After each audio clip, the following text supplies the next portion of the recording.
श्री भगवान ने कहा, ब्रह्मा जी, तुम्हारे हृदय में तो समस्त वेदों का ज्ञान विद्यमान है।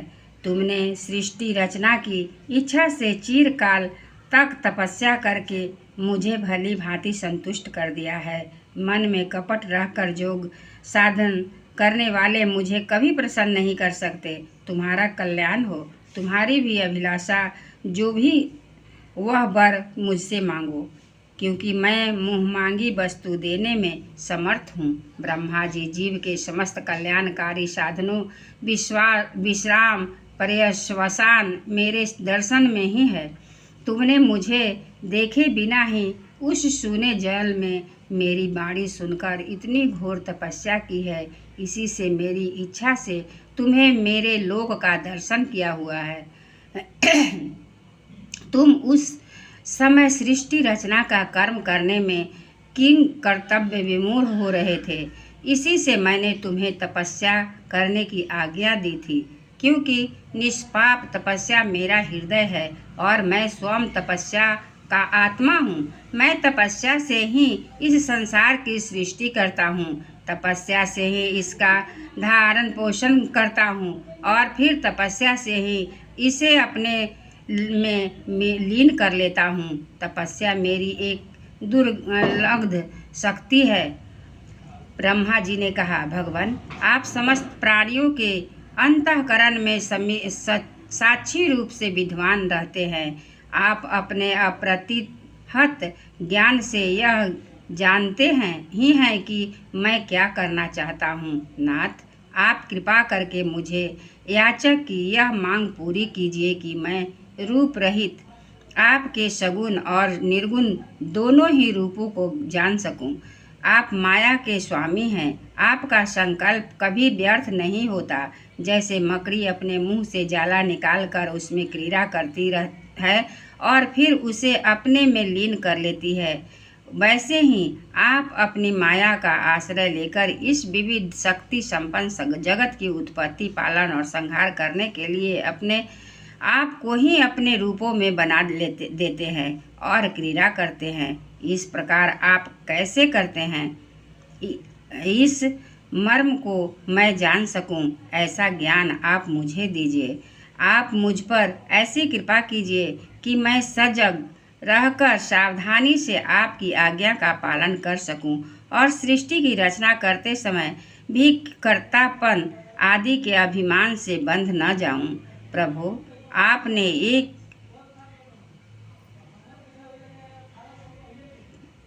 मित्र के समान हाथ मिला पकड़कर मुझे अपना मित्र स्वीकार किया है। अतः जब मैं आपकी इस सेवा सृष्टि रचना में लगूं और सावधानी से पूर्व सृष्टि के पूर्ण कर्म अनुसार जीवों का विभाजन करने लगूं, तब कहीं अपने को जन्म कर्म से स्वतंत्र मानकर प्रबल अभिमान न कर बैठूं।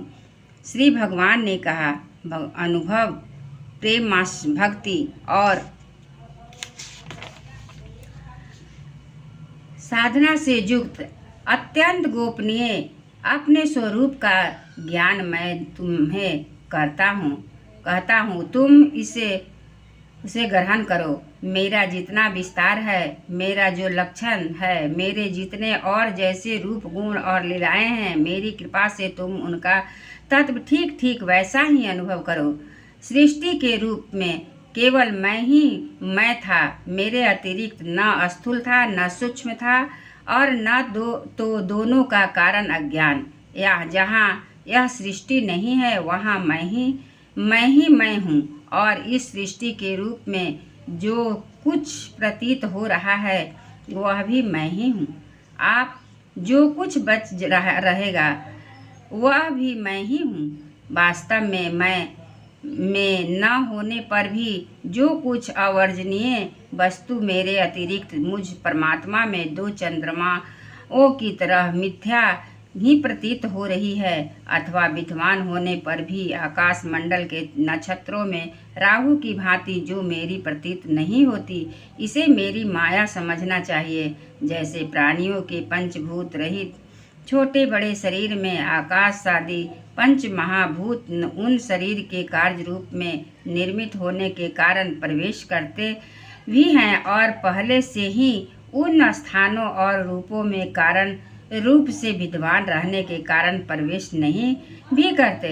वैसे ही उन प्राणियों के शरीर की दृष्टि से मैं उनके आत्मा के रूप में प्रवेश किए हुए हूँ और आत्म दृष्टि से अपने अतिरिक्त और कोई वस्तु न होने के कारण उनमें प्रविष्ट नहीं भी हूँ।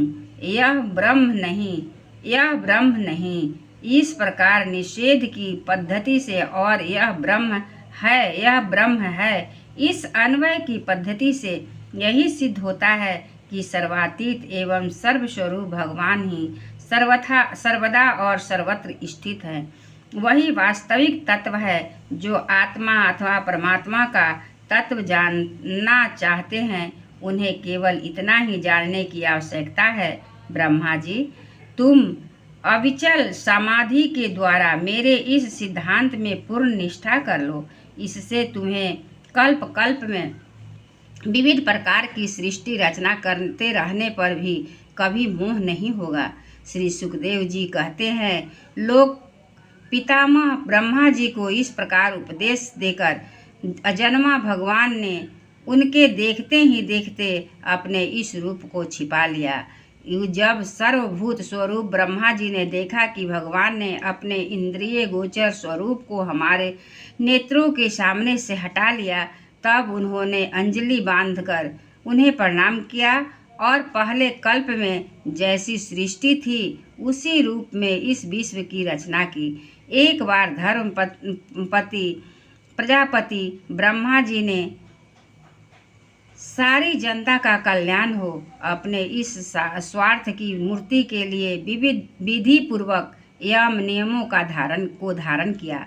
उस समय उनके पुत्रों में सबसे अधिक प्रिय परम भक्त देवर्षि नारद जी ने मायापति भगवान की माया का तत्व जानने की इच्छा से बड़े संयम, विनय और सौम्यता से अनुगत होकर उनकी सेवा की और उन्होंने सेवा से ब्रह्मा जी को बहुत ही संतुष्ट कर दिया। परीक्षित, जब देवर्षि नारद ने देखा कि मेरे लोक पिताजी मुझ पर प्रसन्न हैं, तब उन्होंने उनसे यही प्रश्न किया जो तुम मुझसे कर रहे हो। उनके प्रश्न से ब्रह्मा जी और भी प्रसन्न हुए। फिर उन्होंने यह 10 लक्षण वाला भागवत पुराण अपने पुत्र नारद को सुनाया, जिसका स्वयं भगवान ने उन्हें उपदेश किया था।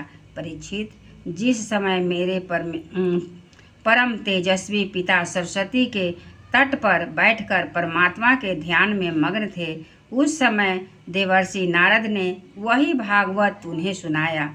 तुमने मुझसे जो यह प्रश्न किया है कि विराट रूप पुरुष से इस जगत की उत्पत्ति कैसे हुई, तथा दूसरे भी जो बहुत से प्रश्न किए हैं, उन सबका उत्तर मैं उसी भागवत पुराण के रूप में देता हूँ। एक बार बोलिए श्री कृष्ण भगवान की जय, वृंदावन बिहारी लाल की जय।